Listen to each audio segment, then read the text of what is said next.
Iniciamos, por favor, porque hoy 3 grupos exponen. Iniciamos.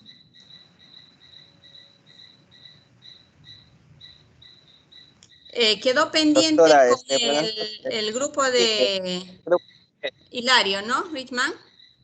Doctora, le quería preguntar que me expongo desde donde me he quedado, ¿verdad? Sí, sí, desde donde te quedaste. Ya. Me quedé en las pericias. No, en los documentos, perdón, en los documentos. Si pudieran avanzar la diapositiva, por favor. Richman, una pregunta. ¿Ahí puedes solicitar mover la diapositiva? ¿Aparece la opción? No sé. ¿Quién está? ¿Quién es aquí? ¿Quién ha Yo. puesto la Yo. Solicita el control, weón. En la parte de arriba debe decir solicitar control de la diapositiva. Donde levantas la mano.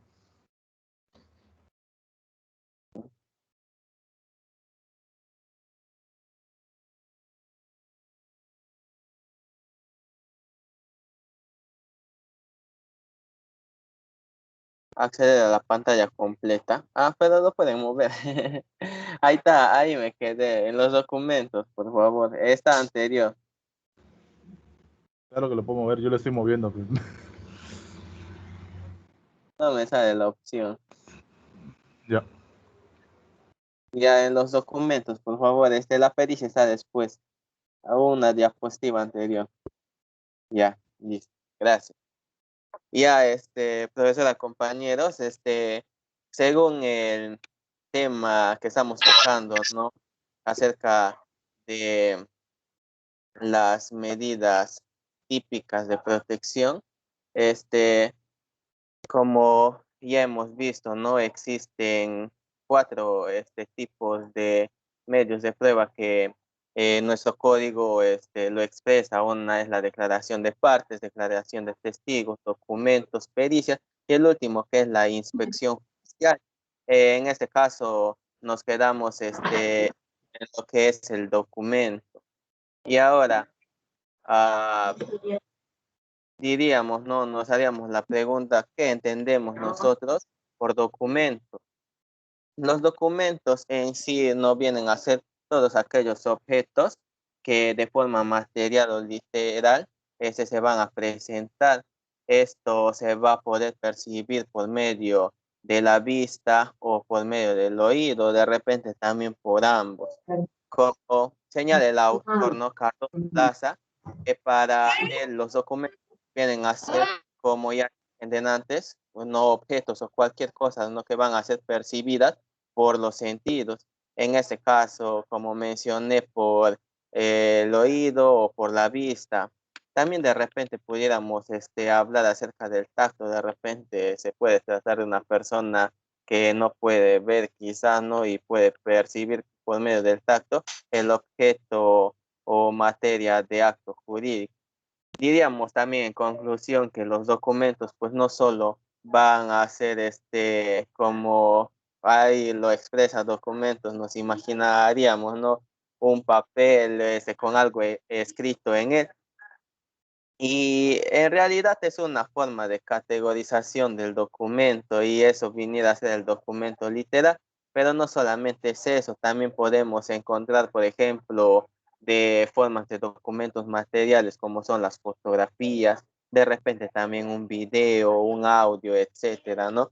Y en nuestro Código Procesal Civil, en el artículo 234, ahí va a establecer pues las clases de documentos, entre las cuales, si ustedes pueden apreciar ahí en la diapositiva, pueden ser los escritos públicos, los escritos privados, los impresos, las fotocopias, el facsimilo fax, los planos, los cuadros, también hasta los dibujos. Y como dije, ¿no? La fotografía y la radiografía también vienen a ser una forma de documentos, también las cintas cinematográficas, etcétera. Ahí lo pueden apreciar en la diapositiva. Siguiente, por favor. Vamos a hablar ahora acerca de lo que son las pericias. Ya creo que todos ya saben más o menos ¿A qué nos referimos cuando hablamos por pericia? ¿Tienen una idea de lo que constituye una pericia o habrán escuchado hablar de los peritos? Estos pues vienen a ser prácticamente un auxiliar que no va a pretender, por decir, producir efectos jurídicos ni apoyar a una de las partes, sino lo que va a hacer es buscar el esclarecimiento, ¿no?, de un conflicto, de un tema que se haya puesto en controversia. Y sus argumentos no solo son algo técnico, sino que van a ser algo más científico, algo más profesional, o de repente también algo más artístico. Y diríamos, no, a diferencia de los testigos, que ellos solo vienen a contar los hechos que hayan percibido. Y siempre los testigos aparte van a ir a favor de una de las partes, a diferencia, ¿no?, del perito, que no va a favor de ninguna de las partes, sino va a esclarecer un tema controverso. Como dice el autor Ramón, ¿no?, ¿cuál es el objeto o qué es lo que busca un perito? Pues va a tratar de establecer la causa, por así decirlo, para un hecho concreto. Y cuando se requiere de una pericia, ahí también en el artículo 262 de nuestro Código Civil, de nuestro Código Procesal Civil, lo establece y dice, ¿no?, que la pericia procede cuando la apreciación de los hechos controvertidos requieren de conocimientos especiales de naturaleza científica, tecnológica, artística u otra análoga. No en cualquier caso pues se va a necesitar de un perito, sino en temas de repente un poco más gravosos, ¿no?, que van a necesitar de un especialista para poder demostrar en sí la causa de los hechos. Luego tenemos la actuación de la prueba pericial. Los peritos en este caso se van a presentar durante la audiencia de pruebas, en donde pues van a dar a conocer y van a explicar de acuerdo a la investigación que ellos hayan realizado y la responsabilidad de los peritos. La responsabilidad de los peritos normalmente se da cuando pues los peritos no se presentan, por así decirlo, a la audiencia de pruebas, o en todo caso traten, ¿no?, de retardar la presentación de su dictamen. Ahí pudiéramos imaginarnos que de repente uno de los peritos está tratando de confabular con una de las partes para desbeneficiar a la otra. En este caso, una de las responsabilidades que va a tener el perito quizás no solamente va a ser en materia civil, también va a ser en materia penal, de acuerdo a la gravedad del caso. Y también van a tener sanciones, no menor de 3 ni mayor de 10 unidades de referencia procesal. Bueno, eso sería toda mi exposición. Continúa mi compañera Dalia. Bien, Dalia. Continúa. ¿Se me escucha a mí? Sí, dale, sí te escuchamos. Bajito, aumenta volumen. Ya. Bueno, ante todo, muy buenas noches. Yo hablaré respecto a la inspección judicial. Continúa con la diapositiva, por favor. Está bajo el audio. Está bajo la... Sí, levanta, por favor. Ahora mismo. Al menos yo te sigo escuchando bajo, no sé el resto. Está bajito, profesora. Doctora. Ahora. Se te escucha bien bajito, Dalia. Acerca el micrófono a tu boca nomás. Está bajito, Dalia. Se escucha Ya. bajito. A ver, ahora. Está muy alto. Mucho mejor. Se escucha Ya. mejor. Sí, está bien. Bueno, yo hablaré respecto a la inspección judicial. como bien sabemos y nos preguntamos, ¿qué es la inspección judicial? Bueno, la inspección judicial es el reconocimiento que hace el juez de manera directa a través de sus percepciones, tanto como lugares, cosas, personas, para verificar cualidades, condiciones o características. Y se preguntan, ¿cuál es la importancia de la inspección judicial? Pues esto radica en la posibilidad de que en el proceso surja alguna cuestión que se pueda ser observada directamente por el juzgador. Lo que quiere decir que... Se apagó tu audio, Dalia. Se fue el audio. Se fue tu audio. Creo que me desactivaron porque de la nada se fue.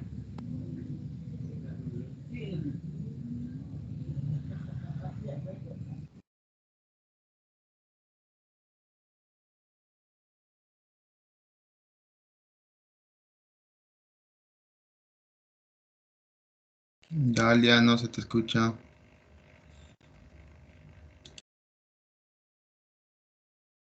No desactivé ningún audio, ¿ah? No sé, te estoy buscando, pero no sé qué ha pasado.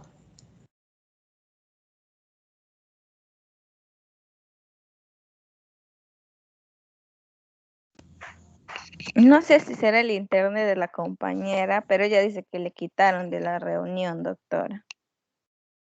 Su internet será, compañera. Aquí está Dalia. Sí, Miss, me quitaron de la reunión porque cuando se va el internet se va totalmente. Pero me notificaron que me quitaron de la reunión. ¿Qué pasó? Ya estás nuevamente y veo activado tu audio. Ya, bueno, para continuar, se me va la hilación, así que ya. Bueno, decía que la importancia de la inspección judicial surge que se va a observar directamente sobre el juzgador, es decir, se va a concernir respecto a los medios de prueba que tiene el juzgador, que va a estar expresamente ligado con el juez. Para que se pueda obtener alguna luz o ilustración del proceso que se está llevando o las cuestiones debatidas, que pueda obtener las características o conocimiento inmediato para el juez, tomándose nota de aquellas condiciones que va a tener sobre la realidad del proceso. Según De Santos, el objeto de esta prueba, o sea, de la inspección judicial, comprende 10 hechos muy importantes, que son los hechos ocurridos antes, pero que aún consiste o totalmente parcial. Los hechos que produzcan durante la inspección, es decir, durante el proceso del cual se va a generar la litis o la controversia. Las huellas o rastros de un hecho pasado transitorio que puedan considerar incluidos en la inspección durante el lugar que se hallase. Los objetos o las cosas de cualquier índole. Lo encontramos también los muebles para identificarlos, determinar sus características, su actual estado, sus medidas y cultivos, etc. Los muebles en general. Cuando hablamos de mueble en general, cuando el litigio versa sobre daños generales hacia un inmueble contiguo, de tal manera que se ofrece la prueba de reconocimiento para que el juez se traslade a los inmuebles y vea los daños causados durante el proceso. También podemos encontrar en los animales. También podemos encontrar en las personas, cuando se trata de verificar su estado físico o heridas o lesiones que tengan. También encontramos en los cadáveres de las personas o los restos de los animales. También, no menos importante, los acontecimientos que se produzcan delante del juez y en que intervienen personas, animales o cosas que se ocurren por primera vez y que el funcionamiento haya concurrido en el ejercicio de sus funciones para comprobarlos personalmente o que se trate de una reconstrucción del proceso.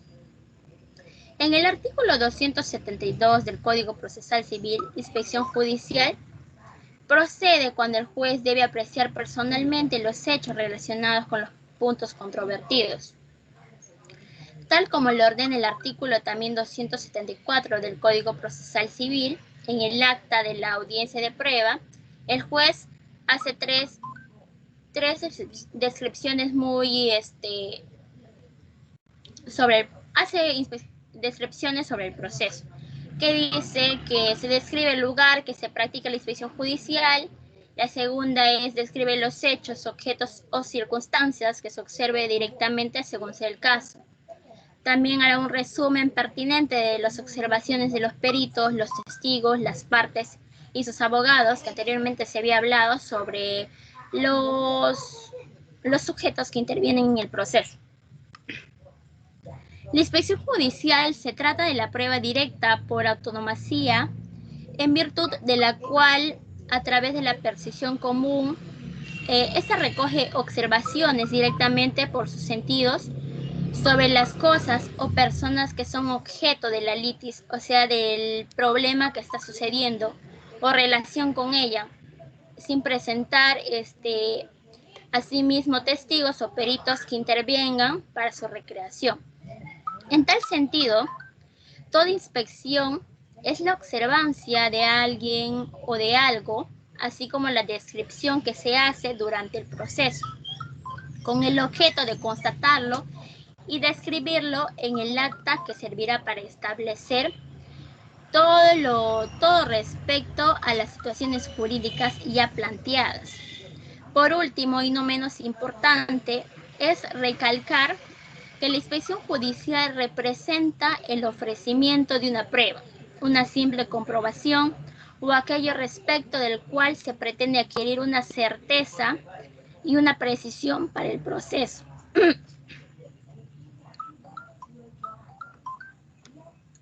Para continuar, también hablaré sobre los medios probatorios atípicos.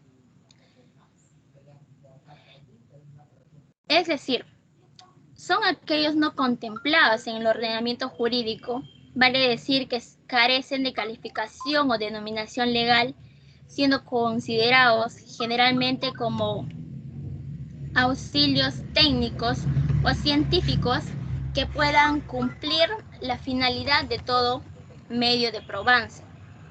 Si bien expresamente no están regulados, puede ser ofrecido por las partes y están constituidos por los auxilios técnicos o científicos que permiten lograr la finalidad de los medios probatorios. Por ejemplo, encontramos la reconstrucción de los hechos, la huella dactilar. Lo sucedido en los medios probatorios, la doctrina extranjera considera que no meros auxiliares de la prueba como auténticos probatorios.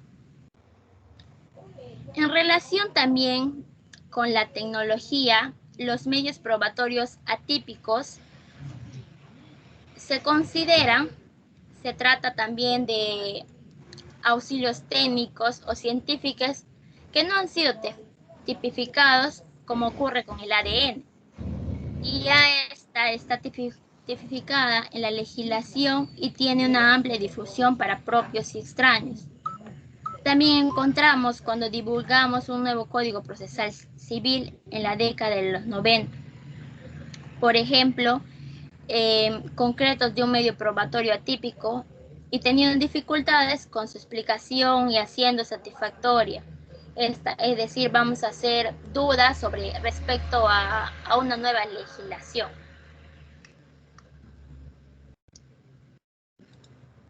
También hablaré sobre los sucedáneos de los medios probatorios. Estos generalmente no son medios probatorios típicos ni atípicos. Son instrumentos auxiliares directamente que conducen al juez al conocimiento de los hechos. Encontramos ahí el indicio, la presunción y la ficción legal. El juez llega al conocimiento y certeza de los hechos mediante 4 métodos muy importantes. Encontramos la percepción de los hechos mediante sus sentidos, que es la inspección judicial, la versión de alguien, que es la declaración de las partes y testimoniales, que anteriormente ya se explicó, los documentos referidos a hechos, pruebas, documentos y la pericia. Mediante la inferencia también encontramos la prueba indiciaria. Será tomada en cuenta para el juez. Con respecto a los sucedáneos de los medios probatorios, encontramos los indicios y las presunciones. Estos están regulados en el capítulo 8 del título 8 de los medios probatorios de la sección tercera, actividad procesal del Código Procesal Civil. De acuerdo a lo normado en el artículo 275 del Código Procesal Civil, los sucedáneos de los medios probatorios son auxilios establecidos, es decir, por la ley o asumidos por el juez para lograr la finalidad de los medios probatorios, según el artículo 188. El conocimiento tanto del hecho por el juez se forma a través de un solo medio de prueba, sino que en consecuencia de una elaboración mental de reconstrucción durante el proceso, la confrontación de los distintos elementos que se proporciona durante el proceso y las partes. Aquí entran a tallar todos los medios probatorios típicos como los atípicos y los sucedáneos de los medios probatorios. Como primer sucedáneo de los medios probatorios encontramos al indicio. Y se preguntarán qué es indicio.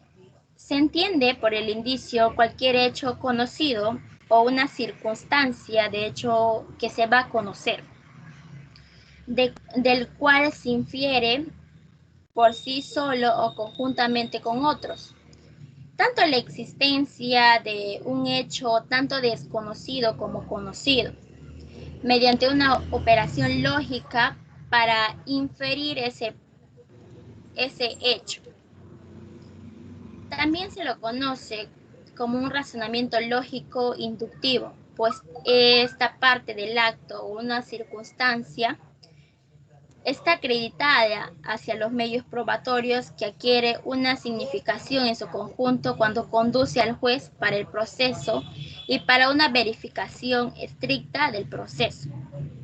Por lo general, respecto a todos los temas ya controvertidos que ya expliqué, la prueba es sin duda un tema medular del proceso civil, toda vez que casi la actividad de las partes está dirigida para el convencimiento hacia el juez acerca de la veracidad del proceso y sobre los medios probatorios que se va a presentar durante el proceso. Eso sería toda mi exposición, profesora. Le doy paso a mi compañera. Bien, continúe. Bueno, profesora, continuando con la exposición, soy Gárate Marín Stephanie Juliet. Voy a hablar acerca de la presunción. Se dice que la presunción es el razonamiento crítico lógico que se da a partir de uno o más hechos indicadores, el cual lleva al juez a la certeza del hecho investigado. Estas pueden ser de carácter judicial o legal. Las legales son absolutas y relativas. De Piña nos señala que la presunción es una operación lógica. Como ya lo dije, se parte de un hecho conocido para así llegar a la aceptación como existente de otro hecho desconocido o incierto. A diferencia de los medios de prueba, que lo común es dar la prueba directa de los hechos, las presunciones vendrían a ser aquellas pruebas indirectas que consisten en deducir de un hecho base que ya ha sido demostrado por otros medios de pruebas, un hecho consecuencia. Por así decirlo, las presunciones vendrían a ser aquella averiguación de un hecho desconocido, deduciéndolo de otro hecho conocido. Como ya lo dije, las presunciones legales se dividen en absolutas y relativas. Pero, ¿qué son las presunciones legales? Son aquellas que están establecidas por la ley. Esta ley ordena tener por cierto un hecho determinado, siempre y cuando haya otro hecho indicador del primero que haya sido suficientemente acreditado en el proceso. Las presunciones legales absolutas vendrían a ser aquellas que no admiten prueba en contrario. El juzgador tiene la obligación de aceptar por cierto el hecho presumido en cuanto se haya acreditado el hecho que le sirve de antecedentes. Las presunciones absolutas también son conocidas como presunciones iuris et de iure, que son aquellas que anudan una determinada consecuencia jurídica a un caso concreto, supuesto de hecho. La característica esencial en esta presunción es que la voluntad del legislador no se puede practicar, no se pueda dar en prueba en contrario, por razones morales, sociales o de otra índole. Estas presunciones producen una certeza definitiva y como en consecuencia no se admite prueba en contrario. Las presunciones legales relativas es todo lo contrario de las absolutas, ya que en estas presunciones sí se admiten prueba en contrario. Esto se da por mandato de la ley, que se presume o se tiene por cierto un determinado hecho una vez que se haya acreditado el antecedente o el elemento indicador. Sin embargo, aquí la ley sí admite prueba en contrario. Las presunciones, también conocidas como iuris tantum, producen una certeza provisional. Mientras no se pruebe en contrario, son presunciones destructibles. Un ejemplo podría ser que en el artículo 762 del Código Civil,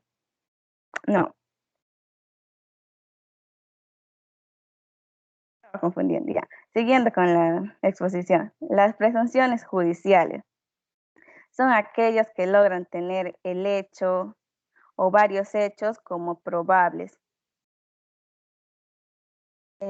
Vendría a ser el razonamiento lógico, crítico del juez basada en reglas de experiencia o en sus conocimientos y a partir del presupuesto debidamente acreditado en el proceso, que contribuye a formar convicción respecto al hecho o hechos que se estén investigando.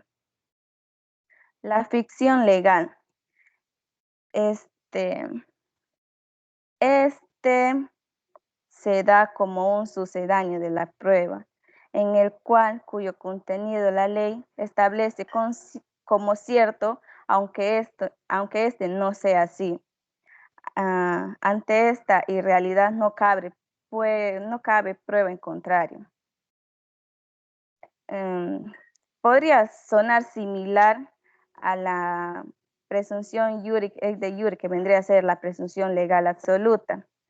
Pero Davis Echandía nos dice que la ficción, a diferencia de las presunciones, solo puede ser obra del legislador y consiste en suponer un hecho existente o inexistente a una cosa, aunque ésta no sea así.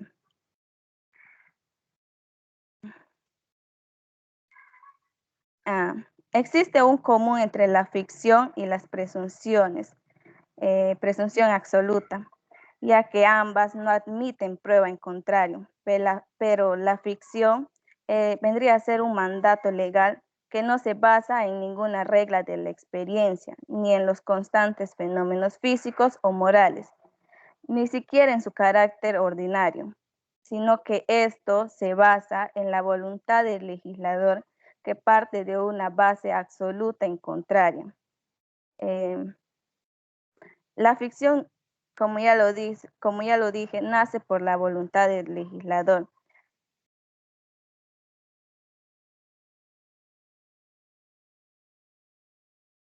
Le doy pase a mi compañero. Buenas noches, Miss. Buenas noches, compañeros. Yo soy Geldi Guamaní Ruiz. Voy a continuar con la exposición. Empezaré con lo que es objeto de la prueba. El objeto de la prueba viene a ser el hecho que debe verificarse y sobre el cual, ¿no?, el juez emite un pronunciamiento. Es decir, demostrar la verdad de los hechos propuestos por las partes al momento de interponer la demanda por parte del demandante y al momento de contestar la misma por parte del demandado. Siguiente diapositiva. Como siguiente diapositiva tenemos la finalidad de los medios probatorios. Aquí el artículo 188 del Código Procesal Civil señala, ¿no? Los medios probatorios tienen por finalidad acreditar los hechos expuestos por las partes, producir certeza en el juez respecto a los puntos controvertidos y fundamentar sus decisiones. Entonces, vendría a ser, ¿no?, la finalidad de los medios probatorios, vendrían a ser prácticamente acreditar, ¿no?, a través de los hechos lo que se ha producido, tanto, ¿no?, expuesto por las partes, ¿no? Siguiente diapositiva. Asimismo, vamos a tener la finalidad de la prueba. Va a reducir, podemos reducirlo, ¿no?, en los siguientes postulados. El primero, prácticamente, ¿no?, la prueba busca la verdad de los hechos del proceso.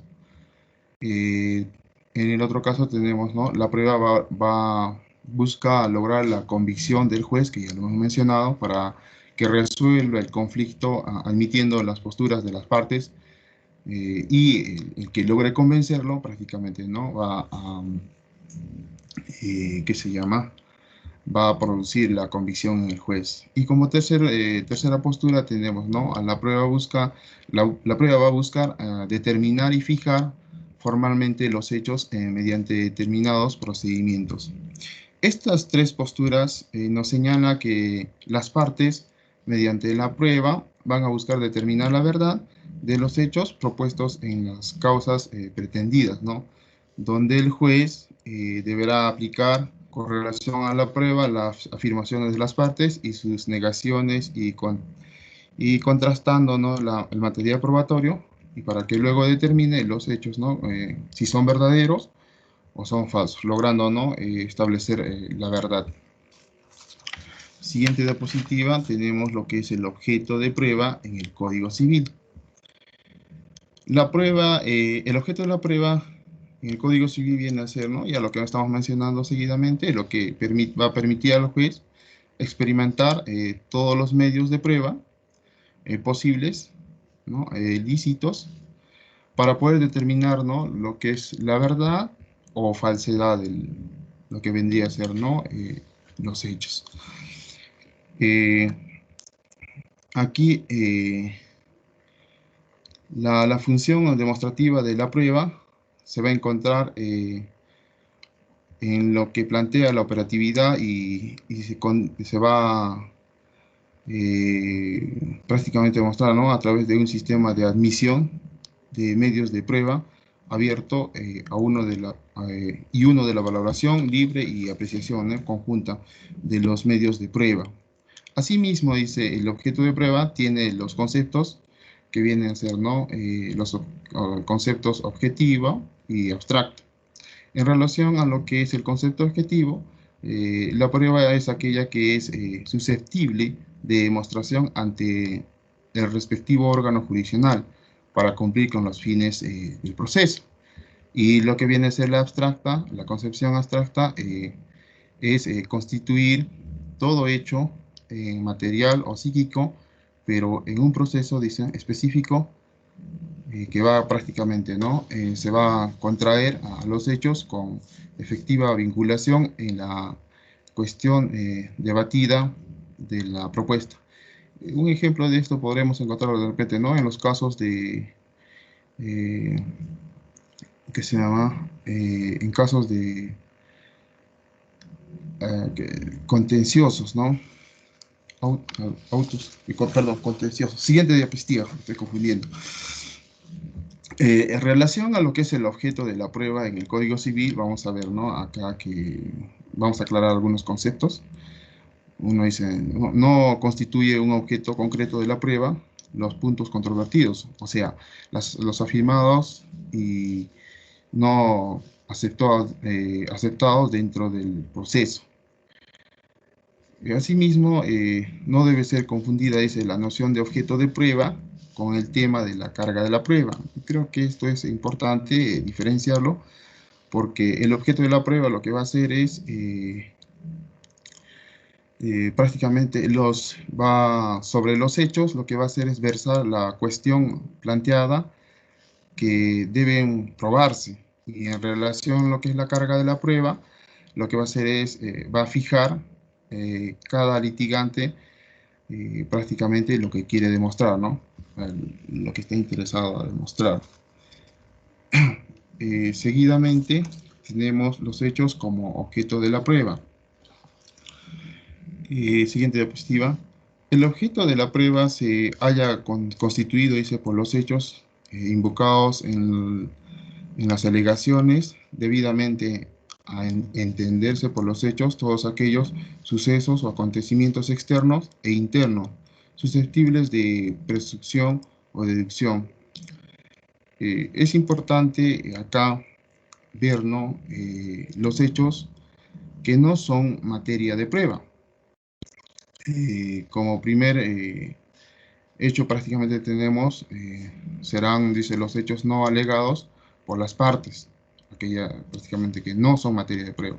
Los hechos admitidos por los sujetos procesales, los hechos notorios, los hechos que caen en la esfera de la cosa juzgada, los hechos impertinentes, irrelevantes, imposibles, ¿no? Tampoco serán materia de prueba. Los hechos imprecisos o no definidos.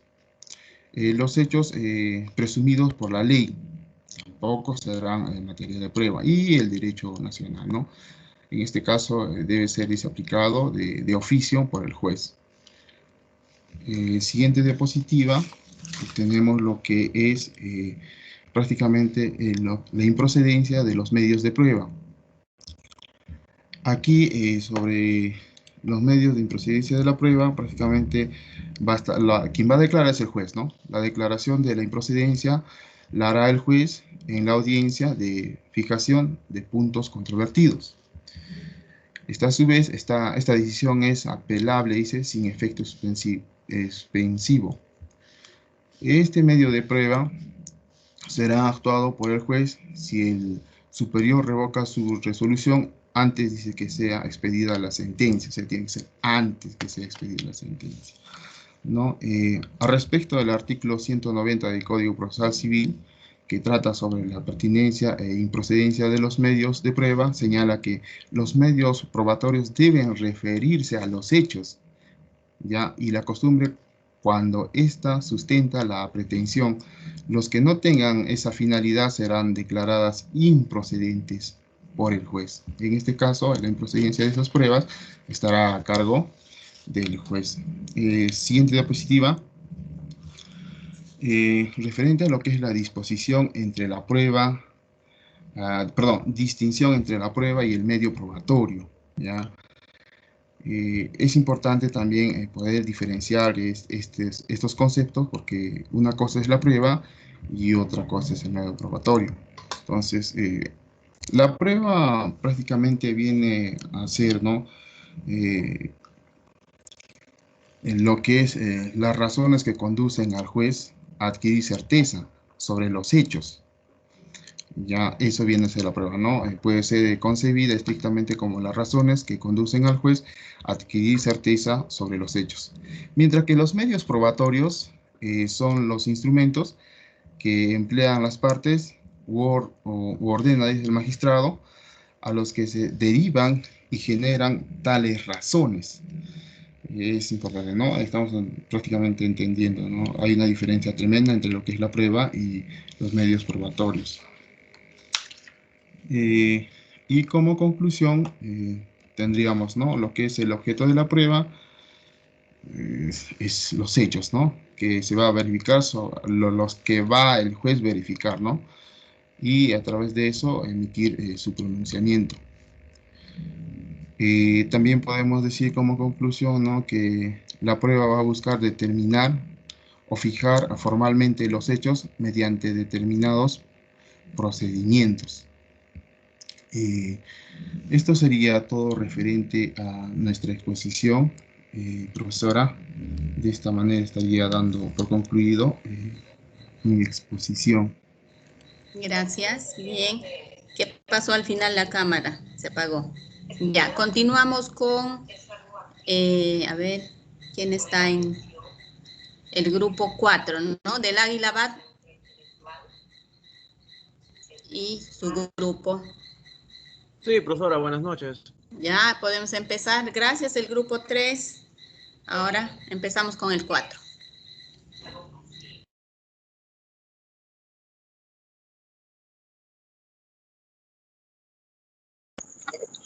Jorge, por favor, comparte la diapositiva, ¿puedes? Espera, estoy buscándolo.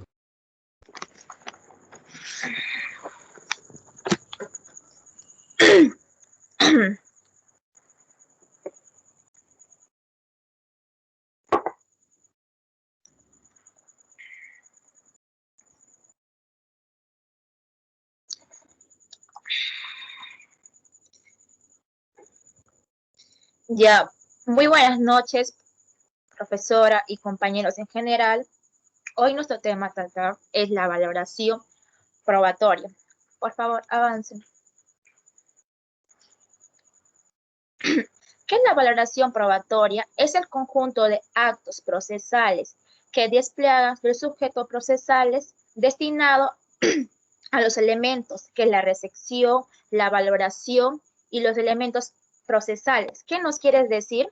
Que es el propósito específico de las actividades probatorias en el curso de un delito, que es investigar y verificar los elementos constitutivos de la prueba del acusado, que quiere decir que el objeto de la prueba es un solo caso. A través de probatorio se puede lograr la convicción, que es la certeza, que aplica la función de verificación en el imputado, que está encargado el Ministerio de Asuntos Públicos. El imputado es el actos civiles, terceros civiles. Harán aportes e intentarán introducir elementos de la prueba que solo sean útiles en el proceso, cuando se realice la evaluación judicial de la prueba. La producción de la prueba ha llegado a un punto culminante, que es la expectativa a llegar a la verdad y solamente a la verdad, que son los hechos a través de la evidencia. Tiene función específica de impartir la verdad, porque cuando la evidencia apunta a asegurar la verdad, la sentencia se convierte en realidad. Un ejemplo lo voy a dar, compañeros. Cuando tú te separas de tu marido, pides pensión alimenticia a tu hijo, llegan a juicio y todo, y tu esposo le jura al juez que le va a dar pensión alimenticia cada mes. Llega el mes, tu esposo no cumple, y tú tienes esa prueba, que es la verdad, que no te deposita ninguno para tu hijo, y con eso tú te vales al juez, y eso puede ser la verdad, porque nunca tu esposo te está depositando para la pensión alimenticia a tu hijo. Ahora le voy a mencionar sobre las 3 actividades procesales. 1, la proposición o la producción. ¿Qué nos quiere decir? Está diseñado para aprobar el proceso y Ministerio de Asuntos Públicos de las partes que presentarán las solicitudes de aceptación en los medios probatorios en los jueces, que es la, como les puedo decir, su evidencia, que puede ser el juez supremo. Otro es la recepción. ¿Qué nos quiere decir la recepción? Es cuando se ejecuta el diapositivo de la prueba. De esta manera se conoce incorporar los procesos de datos de la prueba, generado la implementación y dispositivos de la prueba. Ahora les voy a hablar sobre la valoración. ¿Qué es la valoración? Es la tasación de operaciones intelectual realizada por un juez el propósito de determinar el valor y los elementos de la prueba que actúan en el proceso. Ahora les voy a hablar sobre el sistema de la prueba legal o tasado. ¿Qué nos quiere decir? Es el derecho que introduce un sistema de ley o evaluación de una prueba para evitar que los jueces tengan un poder ilimitado que ejerce el control del acusado y cuando a menudo conduce arbitrariamente, que se han implementado en los tiempos modernos. Ahora les voy a decir que en estos tiempos han cambiado bastante, porque en el juez civil, en el sistema judicial, han cambiado bastante para que los jueces ignorantes o obstinados, que los puedo decir, que anteriormente los jueces tenían ese poder ilimitado para asustar al acusado. Pero ahora vemos en el tiempo moderno que los jueces ya no tienen ese poder, pero les puedo decir que sí existe 50% entre los dos que ejercen ese poder. Ahora les voy a hablar sobre la autora Vélez Marcó, que nos dice, este sistema está diseñado para limitar el poder de los jueces en el sistema de interrogatorio, en que el juez tiene toda la iniciativa de facultades de investigar las decisiones del imputado. No tiene derecho a defender o proporcionar el poder, que nos quiere decir que el legislador interviene en el poder de los jueces, que este método, en lugar de obligar la conciencia del juez, para hacer un papel eficaz en la protección adecuada. Les voy a dar un ejemplo.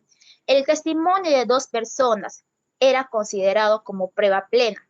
Es igual que un testimonio, que nos quiere decir que este carácter lleva necesariamente a requerir a un juez técnico o letrado, que al contrario, debido a que el sistema legal resulta imprescindible, el dominio del ordenamiento legal. Muchas gracias. Le paso con mi compañero Eduardo.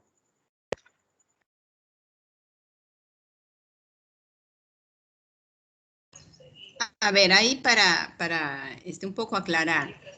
Dijimos que nuestro sistema legal es de libre valoración.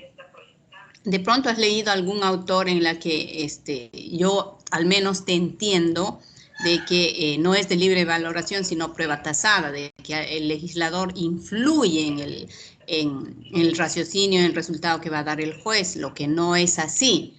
Hemos explicado en clases y eso está en nuestra normatividad que en nuestro sistema existe la libre valoración.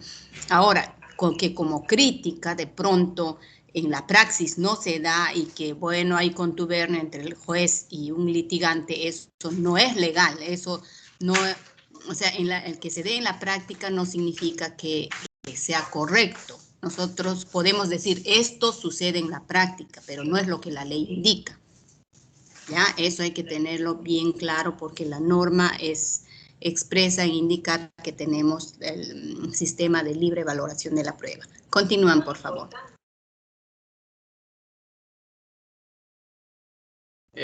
Buenas noches, continuando con la exposición, yo hablaré acerca del sistema de íntima convicción. Acá en este sistema de íntima convicción es donde el juez, muy contrario a lo que dice de la prueba tasada, ¿no?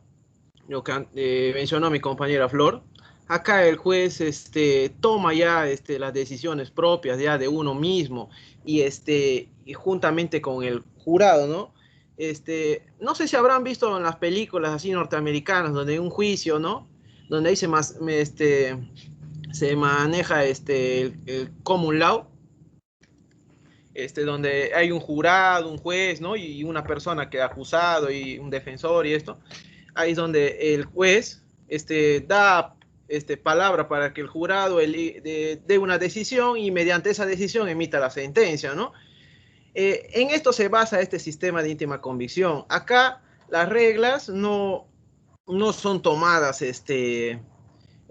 por decirlo, de manera obligatoria, sino mayormente el juez, por su propia decisión de que él cree pertinente o necesariamente obligatoria, ¿no? Y en el momento de escoger la decisión del jurado, las personas que integran el jurado son personas de manera escogidas aleatoriamente. Puede ser, por ejemplo, un profesional o no necesariamente una ama de casa, ¿no? Y de este modo harán pues una decisión, ¿no? Pero esto vendría a ser una manera de forma arbitraria, ¿no? No se respetan las reglas, por ejemplo, de valoración de las pruebas, ¿no? Muchas veces, siendo aún culpable a la persona que están procesando,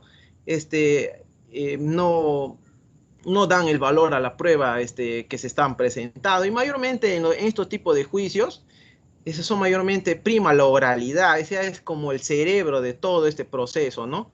Donde la oralidad, la celeridad, ¿no? Va a actuar de manera más de lleno, ¿no? No tanto por medios probatorios, y mayormente los medios probatorios en ese momento tienen que ser actuados, ¿no? Y ahí lo que se quiere llegar con esto es que muchas veces son usadas de manera arbitraria, ¿no? Profesora, ¿se está escuchando?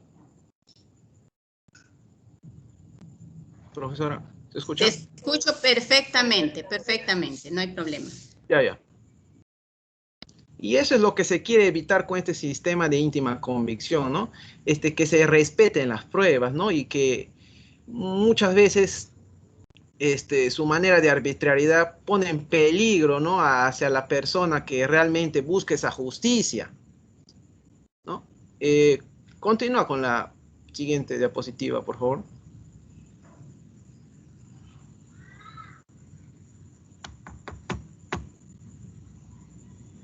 La siguiente. Ya, ya. El sistema de la libre convicción o sana crítica racional. A muy a comparación, ¿no? Es una contraparte de lo anteriormente hablado, ¿no? Acá ya el juez ya dicta una sentencia, ¿no? Pero usando ya mayormente ya los rasgos psicológicos, de experiencia, ¿no? Que se ponen en los medios de prueba, ¿no? Ya no se deja llevar, por ejemplo, de qué va a pensar el jurado, ¿no? O su íntima decisión, ¿no? No, acá yo mayormente prima lo científico, no lo que él realmente piensa o lo que el jurado realmente piensa. Continúa, por favor, con la siguiente diapositiva.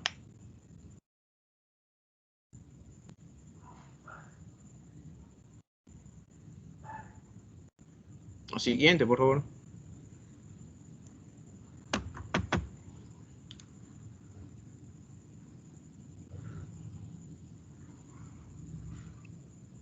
La siguiente diapositiva, por favor.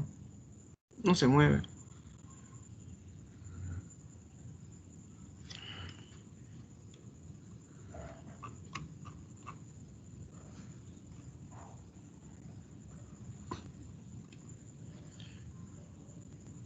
Profesora, estoy diciendo que se mueva, pero no quiere avanzar. ¿Quién lo está manejando tu diapositiva? Alfaro, ¿no? Pero Alfaro, ¿qué pasó con la diapositiva? Debe tener inconvenientes. Avancemos. Ya. Carlos. Ya, profesor. Este sistema, históricamente se remonta hasta los años después de la Revolución Francesa, ¿no? Donde ahí se buscaba poner un límite a la libre íntima decisión que ponía el juez, ¿no? Ahora mayormente ¿cómo se llama? Ahora ya se buscaba, ¿no? En esos tiempos, ¿no? Después de la Revolución Francesa, que el juez utilice métodos científicos, ¿no? La lógica, la psicología, ¿no? La experiencia para poder dar un veredicto, una sentencia, ¿no?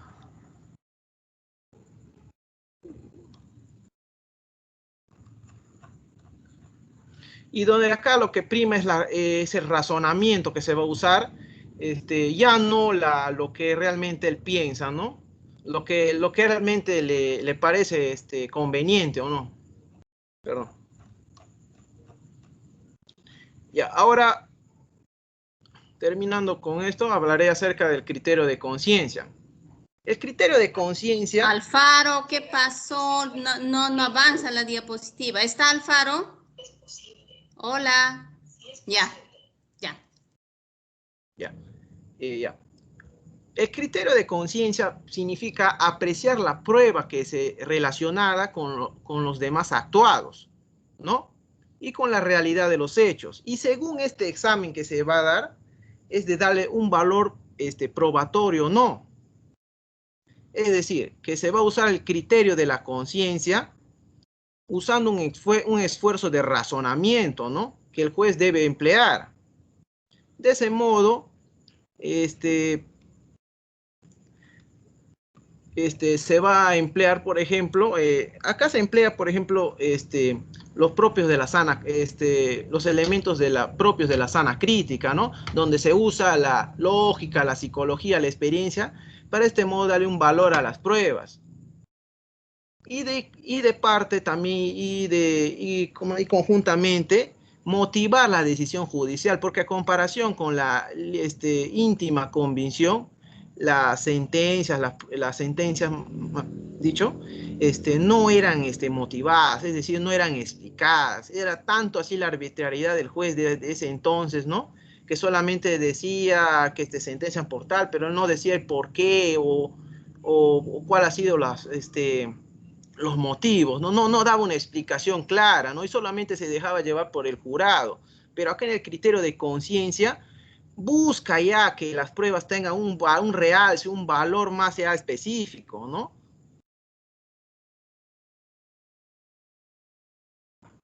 Y en la actualidad es muy usado el criterio de conciencia, por ejemplo, en la parte penal, que acá se tiene que dar un valor especialmente a las pruebas. No necesariamente por decir que es procesado, ya significa que va a ser culpable.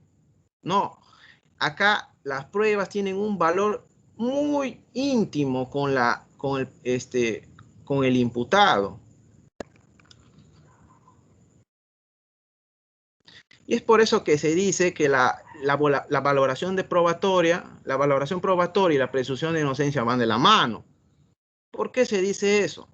Y anteriormente en la Declaración de los Derechos del Hombre y de los Ciudadanos en Francia, ya se había hecho en su artículo nuevo que se debe presumir al inocente, a todo hombre, ¿no? Hasta que no se declare lo culpable. Eso se trata del criterio de conciencia, que no se debe asumir una sentencia, no ¿no? Diciendo que es por tal, sin alegar por qué lo están sentenciando, sino debe haber un porqué, un valor real hacia las pruebas que se quiera dar en concreto, ¿no? Ya, profesora, esto sería hasta ahí mi parte. Gracias. Bien, pero bastante has tocado un poco derecho comparado, pero no tanto de civil. Has revisado derecho comparado de penal. O sea, más los ejemplos iban para ese lado. Hay que tener cuidado con eso, ¿ya? Claro, hay similitud, ¿no? En lo que es doctrina, pero netamente hay que ver lo que es de la parte civil. Ya, Eduardo. A ver, continuamos. ¿Quién toca? ¿Quién sigue? Yo, doctora. Ahí viene John. Inicia, John. Ya. Buenas noches, doctora, buenas noches, compañeros. Yo les hablaré sobre la prueba anticipada. Como medio introductora, introducción, siempre se ha dicho que nada vale tener un derecho si esta no se puede ser probado, ¿no? En el ámbito de la ciencia jurídica, la prueba juega un papel importante, siendo aquella necesaria actuación fundamental ante la existencia de un conflicto de intereses. Y como en la anterior exposición sobre la compañera Dalia nos explicó sobre los medios probatorios, como sabemos son dos, ¿no? Medios probatorios típicos y atípicos. Los típicos, según nuestro Código Procesal Civil, nos contemplan que es la declaración de la parte, declaración de testigo, documentos, pericia y expresión judicial. Y los medios probatorios atípicos son los auxilios técnicos o científicos. Bueno, en la prueba anticipada, según el doctor Rosas Yacato nos refiere o nos cita que es aquel medio probatorio practicado durante la investigación preparatoria o etapa intermedia, es decir, con anterioridad al juicio oral o con la intervención del juez de investigación preparatoria. Dicho esta prueba se realiza por razones de urgencia circunstancial. Sabemos que la actuación de medios probatorios ocurre dentro de un proceso judicial con posterioridad a la etapa postulatoria, en la cual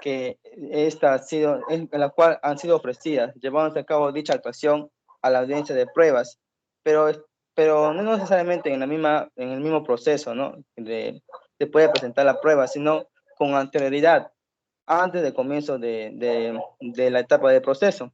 A esta actuación o a esta posibilidad podemos llamarse como una vía de proceso de naturaleza no contenciosa, que se llama la prueba anticipada. En general, podemos entenderse que la prueba anticipada es aquella producida una fase o una etapa anterior a aquella que la ha previsto ordinariamente en el proceso de que se trae. Siguiente, por favor. La finalidad de la prueba anticipada es son dos, es actuar por motivos justificados o una prueba antes del proceso, o otorgar mérito objetivo a la avalación de posiciones y al reconocimiento de documentos.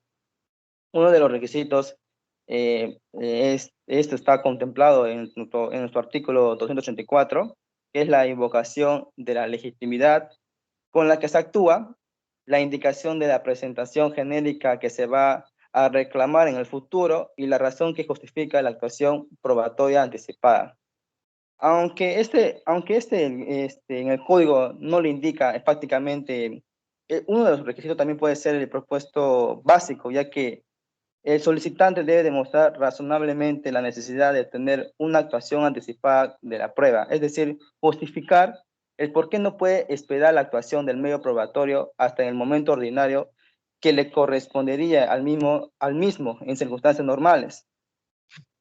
Siguiente, por favor. La valorización es en nuestra normativa en el proceso civil, en el artículo 197 nos refiere que todos los medios probatorios son valorados por el juez por forma conjunta. Entonces tenemos que indicar que la prueba doctrinariamente se puede valorar en varias formas, según el doctor Inostroza. Nos dice en la prueba tasada, nos refiere a la prueba tasada cuando no se da un marco para salir un medio probatorio. O sea, eso tiene que estar establecido en un ordenamiento jurídico, en la cual tiene que tener valorar esta prueba, y la libre valorización de la prueba, que esta es la que tiene libertad al juzgador. También se puede tener una libre valoración en la parte considerativa de la sentencia. ¿Por qué en la parte considerativa? Porque en la parte considerativa se analiza y se compulsa el proceso para efectos de la contradicción y publicidad respectiva. Esto sería todo de mi parte, doctora. Le paso a mi siguiente compañera.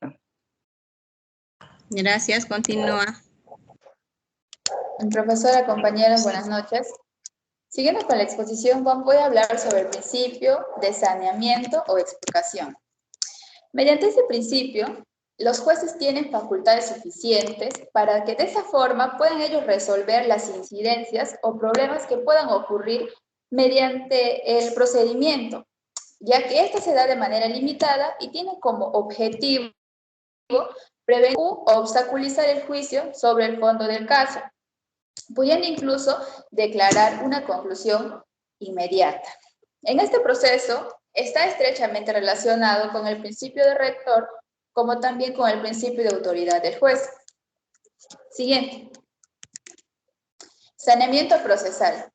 Luego de la reorganización, el juez puede emitir un juicio, ya que este tiene las bases de los hechos del caso para así poder determinar cualquier situación que obstaculice a esta en el enjuiciamiento efectivo y la terminación de un determinado proceso.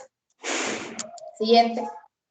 En cuanto a las características del saneamiento procesal, podemos encontrar el primero es que este es un acto procesal el cual compete exclusivamente al juez del determinado proceso. Esta no es una actividad estanca, ya que mediante el desarrollo del proceso, esta se despliega mediante sus efectos. También permite el avance del proceso o el pronunciamiento válido sobre el fondo determinado. Por otra parte, también nos permite llegar a una conclusión de carácter anticipado mediante el proceso por invalidez incorregible o insubsanable. Y por último, el autosaneamiento es de carácter apelable. En cuanto a la actividad probatoria, esta tiene 4 fases o momentos. La primera es el ofrecimiento de la prueba, le sigue admisión de la prueba, recepción de la prueba y por último, la valoración de la prueba. En cuanto a los fines del saneamiento procesal, este nos dice que se esfuerza por hacer efectivo el principio de preservación. Esto se da solamente si el comportamiento del programa logra el propósito ya previsto. A pesar del comportamiento, de que exista un comportamiento anormal, no nos quiere decir que mediante esto nos pueden dar inválida dicha situación. Y también el proceso debe ser impecable, es decir, no deben existir negligencias, defectos o comportamientos anormales. Y por último, cuando se encuentre un defecto insuperable o insubsanable, el juez es quien debe exponer esto y por tal también dará como finalizado el proceso. En cuanto a una conclusión que podemos llegar de esto, es que el saneamiento probatorio viene a ser la evaluación de las pruebas. Es también una operación de forma intelectual, las cuales es realizada por los jueces, para que así estos puedan determinar los pros y los contras o el valor de los elementos de una prueba, las cuales actúan en este proceso. Y este viene a ser la etapa final de una actividad probatoria. Gracias. Eso sería todo, Miss.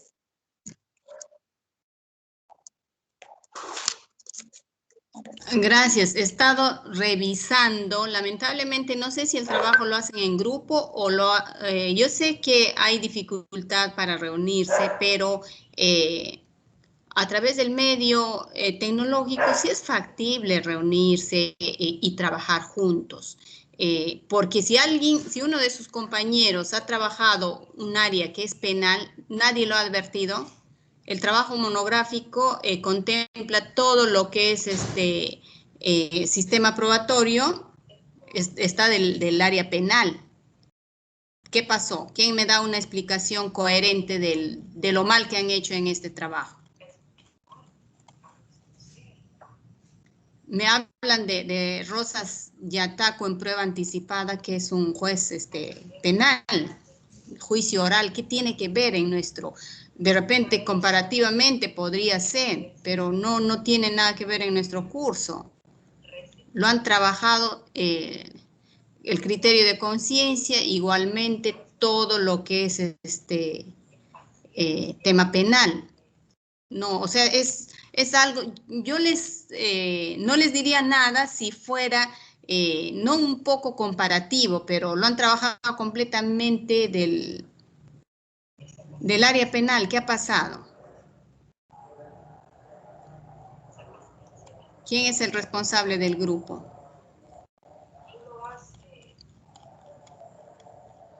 Mira, o sea, no, revisar por lo menos el trabajo, ¿no? El sistema de íntima convicción, libre valoración, pero sistema de libre convicción a sana crítica racional.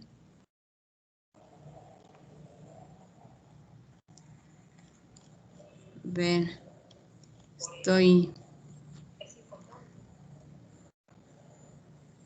Mira, la valoración de la prueba en los modelos procesales peruanos y el criterio de conciencia. Código de enjuiciamiento en materia criminal. ¿Qué es materia criminal? No está ligado al área penal. Código de procedimientos penales en materia criminal de 1920. ¿Qué tiene que ver? Código de procedimientos penales de 1940. Código procesal penal del 2004.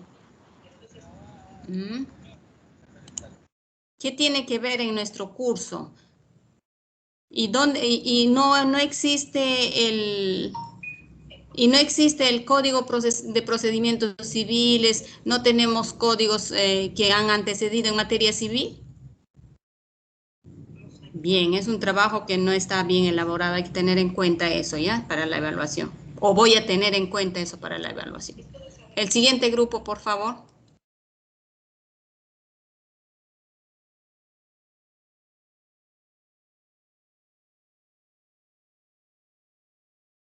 ¿Se ve, doctora? Sí, ¿no?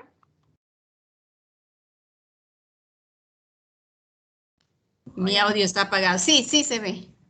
Ok. Ya, doctora, un momento, ahorita empiezo a proyectar.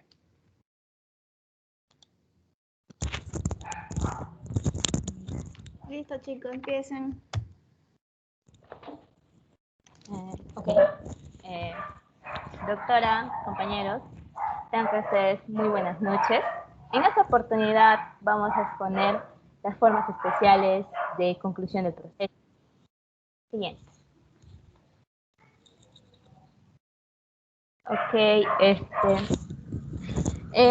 las formas especiales de conclusión de un proceso son, en nuestro Código Procesal Civil, regula 6 formas que puede concluir un proceso judicial, pero no necesariamente para tener la posibilidad de no llevar a cabo todas las secuelas del proceso. Dentro de ellas tenemos, por ejemplo, al allanamiento, al reconocimiento, al abandono y al resistimiento, la transacción judicial y a la conciliación. Siguiente. Bueno, tocando el punto de la conciliación viene del verbo, viene de la palabra latina conciliato, del verbo conciliare, que significa conciliar, ayudar, y viene a ser aquel acuerdo de las partes en donde van a acudir ante un tercero para que les permita, ¿no? Para que les ayude a solucionar el conflicto. En sí, la conciliación, a diferencia de las demás formas de concluir un proceso, es que va a existir un intermediario, va a existir un tercero neutral. ¿Para qué? Para que le apoye a la solución de la controversia. ¿Por qué es importante la conciliación? La conciliación es importante porque se va a tratar de un acuerdo de voluntades para acudir, ¿no? Ya sea ante un juez o a un centro de conciliación para que le dé alternativas, fórmulas de solucionar su controversia. ¿Pero por qué conciliar? Se va a conciliar, ¿para qué? Para que nos dé la oportunidad de dialogar, para que se pueda acabar un conflicto, para que haya un mejor diálogo asertivo y así solucionar el conflicto antes de ir a un juicio. Siguiente, tenemos también la oportunidad, siguiente, tenemos la oportunidad, no, siguiente, y ahí, tenemos la oportunidad de conciliación. En la oportunidad de conciliación encontramos a la conciliación judicial y a la conciliación extrajudicial. La conciliación judicial es cuando solicitamos ante un juez para que nos programe una audiencia, ¿no? Y así que solucione la controversia, en donde el juez no va a solucionar, sino va a proponer, dar alternativas, ¿no? Para que ayude a las partes a solucionar el conflicto. La conciliación extrajudicial viene a ser a donde nosotros, como partes, van a acudir ante un centro conciliatorio para que le solucione el conflicto, ¿no? Ya sea, pueden recurrir una o varias personas. Siguiente. La formalidad de la conciliación. Las partes pueden conciliar habiendo ya un proceso abierto o en trámite ante un centro de conciliación de su elección. Aprobada y habiendo homologado el acta de conciliación por parte del juez del proceso, para que se haga efectivo ese acto conciliatorio. Pero también podemos conciliar solicitando al juez para que se programe la audiencia y que se convoque, y esto se puede convocar en cualquier etapa del proceso, pero hasta antes que se emita una sentencia en segunda instancia. Requisitos de fondo de la conciliación. El juez va a homologar la propuesta conciliatoria de las partes siempre y cuando se constituya la composición del litigio que trate sobre derechos disponibles. Siguiente. Ya, bueno, eso es todo. ¿Me escuchas? Sí. Ya, bueno.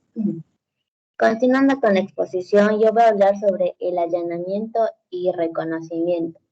Eso lo encontramos en el artículo 330 del Código Procesal Civil, en la cual el demandado acepta la pretensión dirigida contra él, que eso viene a ser el allanamiento. En cambio, el reconocimiento viene a ser donde la parte acepta tanto la pretensión y también admite toda la veracidad de los hechos expuestos en la demanda.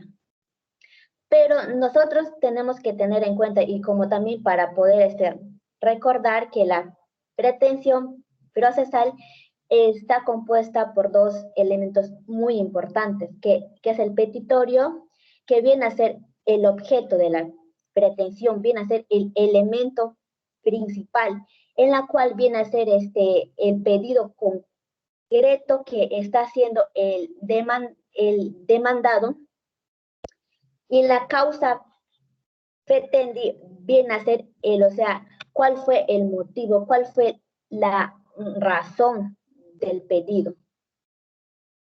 Y también en la causa petendi está dividido por dos puntos, que viene a ser el fundamento de hecho y el fundamento de derecho. El fundamento de hecho viene a ser la narración de la historia, de la situación que ha dado lugar en donde el actor interponga la demanda, y el fundamento de derecho viene a ser la referencia a la norma que está regulada la relación jurídica material. Como sabemos, el allanamiento puede ser aceptada de manera total o parcial.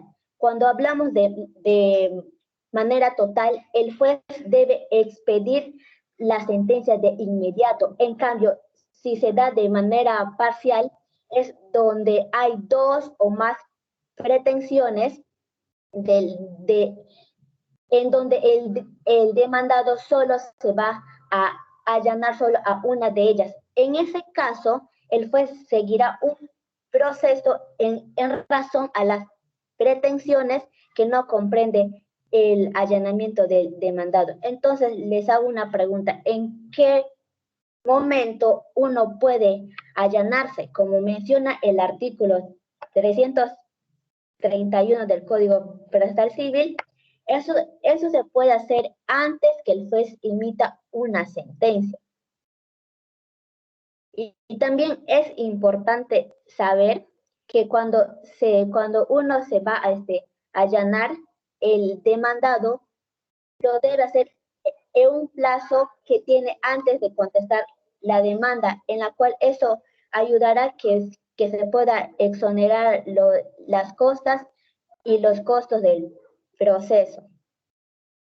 Y también algunos abogados solo reconocen el allanamiento. ¿Por qué? Porque como les vuelvo a repetir, el allanamiento es donde el demandado reconoce la pretensión. En cambio, el reconocimiento viene a ser que aparte de reconocer la pretensión, tiene que admitir todas las veracidades que se está fundamentando y eso puede ocasionar que se puede iniciar otro proceso. Por eso la mayoría de los abogados recomiendan, o sea, que solo hacen el allanamiento, no más el reconocimiento. Siguiente, por favor. Ahora vamos a hablar sobre la transacción judicial, en la cual viene a ser un negocio jurídico bilateral, en donde las partes hacen unas concesiones recíprocas, en la cual impide el surgimiento de un litigio o se llega a eliminar lo que ya está iniciado. Para Davis Echandía menciona que la transacción viene a ser un contrato en la cual ambas partes, o sea, se ponen de acuerdo para que puedan resolver ese litigio mediante un acuerdo común, que eso se puede dar en forma definitiva antes o después del juicio iniciado. Ahora les hago otra pregunta. ¿Hasta qué momento se puede transigir? Bueno, esto se puede dar durante todo el proceso, mientras que no haya una sentencia firme. Ahora vamos a la oportunidad de la transacción. Eso viene a ser la transacción, como vuelvo a mencionar, viene a ser una figura jurídica sagrada para el derecho civil, mediante las cuales de las partes se ponen en un acuerdo común y ellos deciden terminar ese conflicto que se ventila en un proceso. Y también eso también se tiene el beneficio de poder evitar que eso llegue a las instancias judiciales. ¿Cuál es la oportunidad para poder efectuarla? Para poder efectuar la transacción, como dice, o sea, ambas partes se tienen que poner de acuerdo. Y eso se debe dar. ¿Me están escuchando? ¿Me escuchan a mí? Sí. Sí, Angie, sí se te escucha. ¿Y cuál es la oportunidad de poder efectuarla? Para poder efectuar la transacción, las partes podrán en cualquier momento del proceso transcribir, incluso si ya se ha dictado la sentencia, se podrá efectuar la transacción respecto a las dificultades que nazcan en razón del cumplimiento. Es necesario que ese documento se le presente ante el juez. Viene a ser una solicitud que puede presentar una de las partes, en la cual tiene que tener el autentificado. El siguiente punto viene a ser la transacción del Estado y de otras personas de derecho público, en la cual generalmente las transacciones se producen por mutuas donaciones o concesiones de derechos que son objeto de controversia y que tienen por objeto poner fin al proceso iniciado, cumpliendo las formalidades establecidas en la ley del derecho personalísimo, en donde pueden ser objeto de transacción como, por ejemplo, la capacidad, la nacionalidad, el estado civil, entre otros. En cambio, los poderes legislativo, ejecutivo, judicial, el Ministerio Público, los órganos constitucionales, autónomos, los gobiernos regionales, locales y las universidades solo pueden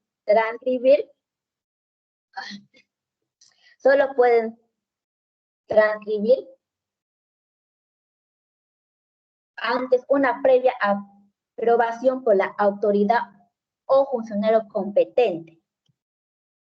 La homologación de la transacción, el quien es encargado de aceptar la transacción viene a ser el juez, y siempre cuando tiene que contener contenciones, concesiones recíprocas, en la cual versa los derechos patrimoniales y que no tienen que afectar el orden público y las buenas costumbres, en donde se va a declarar concluido el proceso si esto llega a alcanzar la totalidad de las pretensiones dadas y que para que pueda quedar sin efecto toda decisión sobre el fondo, o sea, o sea, si se da una decisión que no está firme, una decisión firme. La normativa supletoria, en la cual se encuentra en el artículo 338 del Código Procesal Civil, en todo lo no previsto en este capítulo se van a aplicar las normas pertinentes del Código. El acto jurídico posterior a la sentencia, en la cual eso le encontramos en el Código Procesal Civil, en el artículo 339, en donde, aunque exista una sentencia con sentido o ejecutoriada, las partes pueden acordar en perdonar esa obligación que se está dando. Gracias.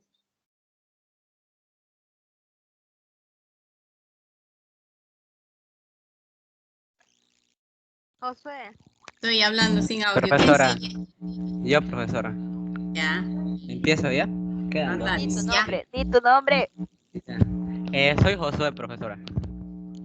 Ya.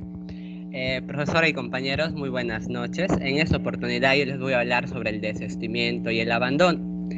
Empezaré por el desistimiento. El desistimiento, para poder tener una idea de lo que es, tenemos que tener en cuenta que esta viene de la palabra desestimar, que significa abdicar o renunciar a un hecho. Entonces, si la llevamos al campo del derecho, la definiríamos como una manifestación voluntaria, unilateral de una persona, ya sea para eliminar una pretensión o dejar de acto de actividad que se llevó a cabo en el proceso. Siguiente.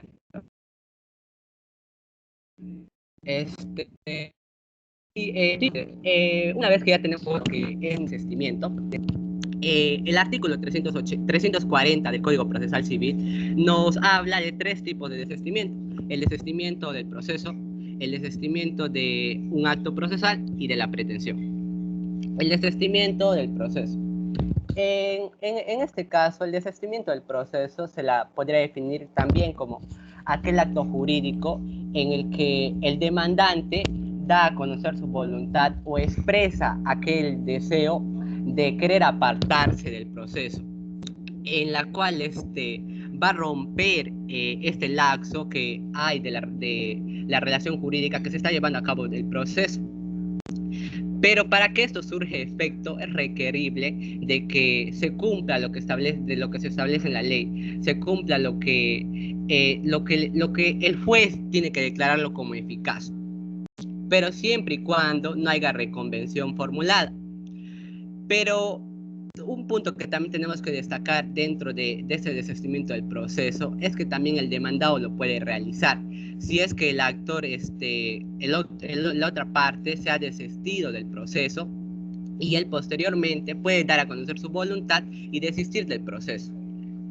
Efectos del desistimiento del proceso. En general se podría señalar que son dos.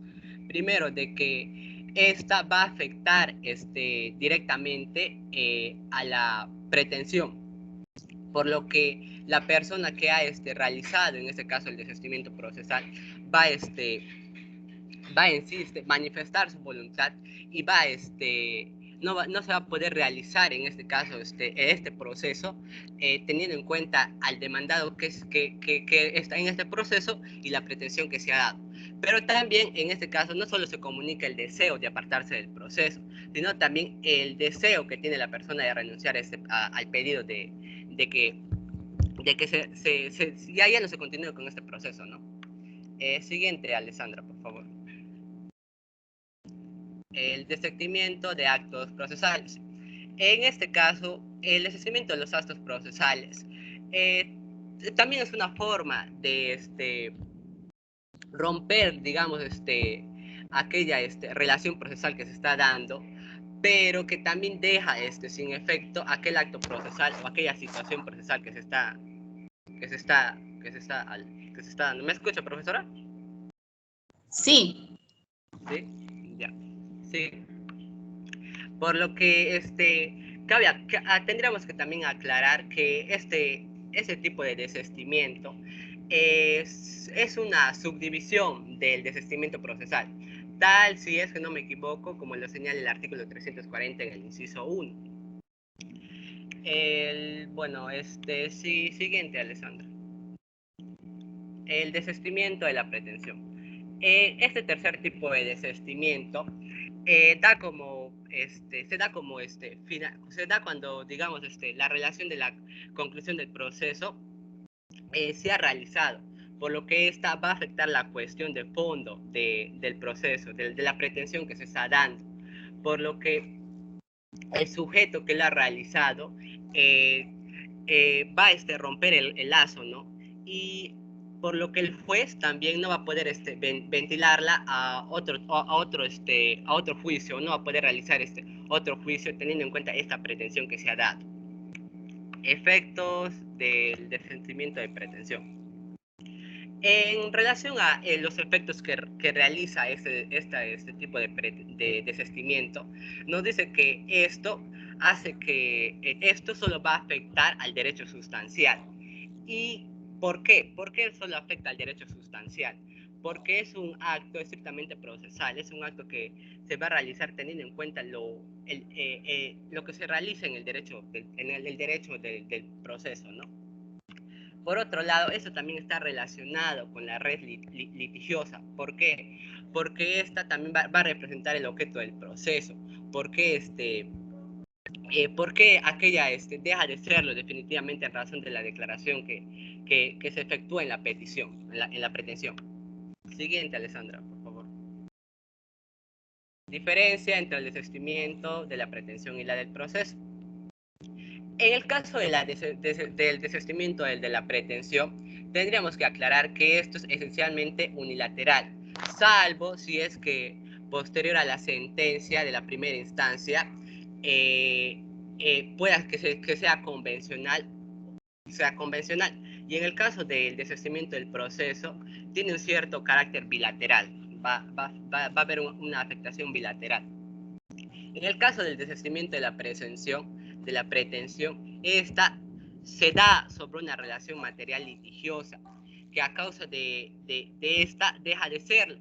Pero en cambio, el desistimiento del proceso está referido única y exclusivamente a aquella relación jurídica procesal que se está, la cual se está produciendo, ¿no? en dicha disposición. Y la última diferencia que podríamos destacar entre el desistimiento de la pretensión y la del proceso es que la pretensión impide la formulación de esta última. Pues como se ha señalado, de que se realice una nueva pretensión en base, digo que se realice este proceso en base a esta pretensión que se ha dado antes. En cambio, el desistimiento del proceso no afecta a esta pretensión, sino que se puede ser hecha valer por un ulterior del proceso. El abandono. ¿Sigo, profesora? Te falta mucho porque ya, mira, nos hemos pasado y falta una alumna, ¿verdad? Sí, me falta. Sí, doctora, falta bastante todavía. ¿Y la otra alumna? Soy yo la que está proyectando, doctora, la diapositiva. Ya, entonces, 5 minutos para a ver, ¿quién falta? Faltaría mi compañera Alessandra. Ya, Alessandra, 5 minutos para ti, trata de resumir. Ale, habla. Sí, doctora, ¿puedo hablar ya? ¿Aló? Sí, por favor. A mí me tocó lo que es la conclusión anticipada del proceso. Tal y como lo configura el artículo 474, es cuando el juez declara concluido el proceso si durante su tramitación se presenta cualquiera de los casos previstos en el artículo 321 y el artículo 322, exactamente los incisos 2, 4 y 5.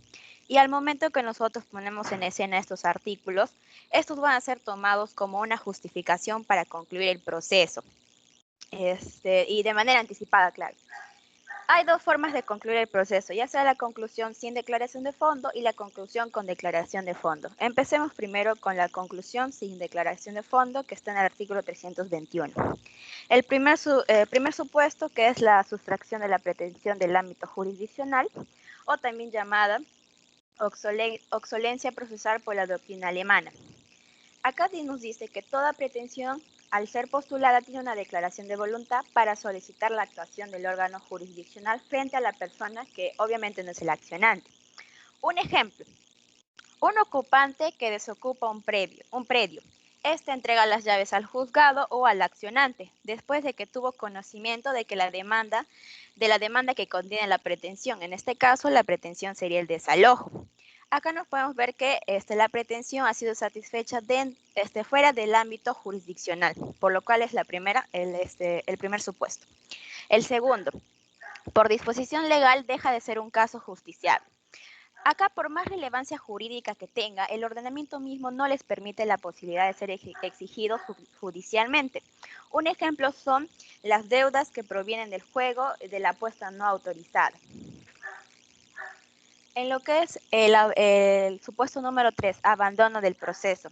Acá la inactividad dura mucho, por lo cual se presume que la voluntad de litigar ha desaparecido, por lo cual la demanda pierde ya sus efectos. El inciso número 4, que es orientada a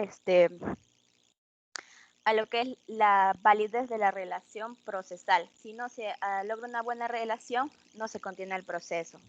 En lo que es la caducidad. Nace con un plazo de vida y pasado se extingue. No se admite ya lo que es la interrupción. El desistimiento.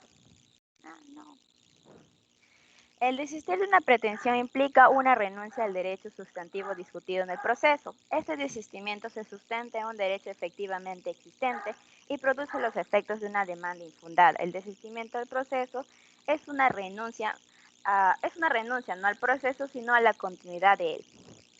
Lo que es la consolidación sobreviniente. Esto lo voy a ejemplificar. En el caso Rocky y Foster, que eran dueños antiguos,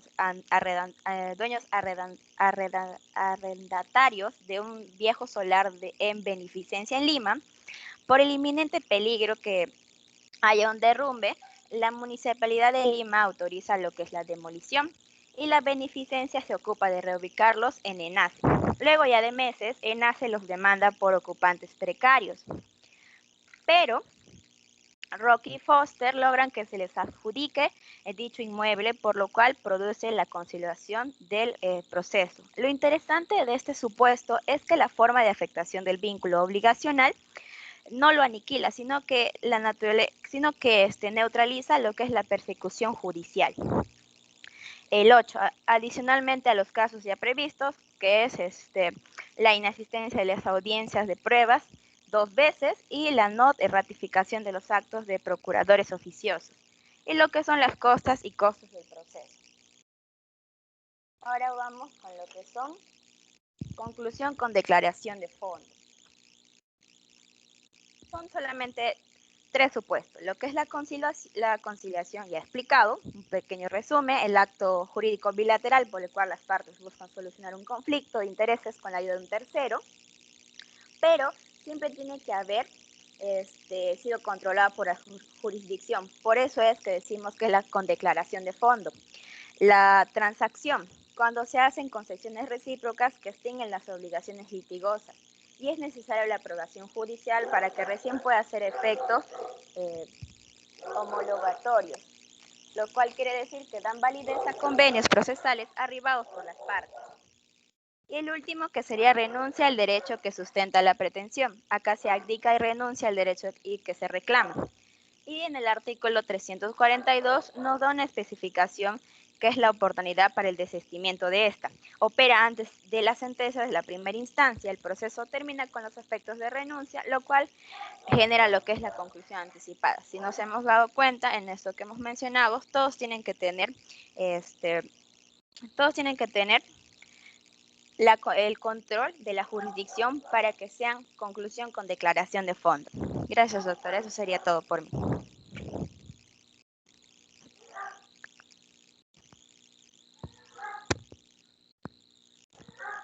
Doctora, ¿ya me escuchó? Ay, sí. No, te decía que prendas tu cámara para poder tomarte una vista, porque a todos les estoy tomando y tú y yo estabas sin prender la cámara, pero bien tu exposición. Ya, doctora. No, es que no podía prender la cámara porque no me lo permitía, o sea, estaba proyectando lo que era la presentación, por eso. Ya, listo. Ahora sí todos, ya tomé, ahora todos prendan su cámara, por favor, para una vista, para concluir ya la clase.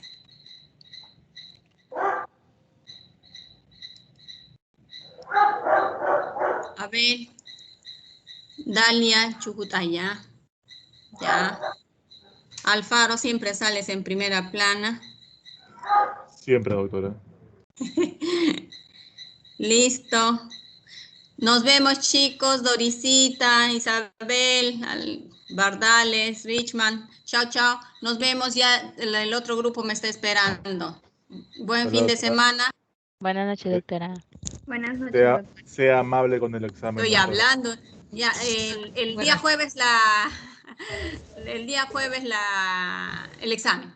Ya con Batistina estoy coordinando. Chao, chao, nos vemos. Hasta luego, doctora. Gracias. Buenas noches.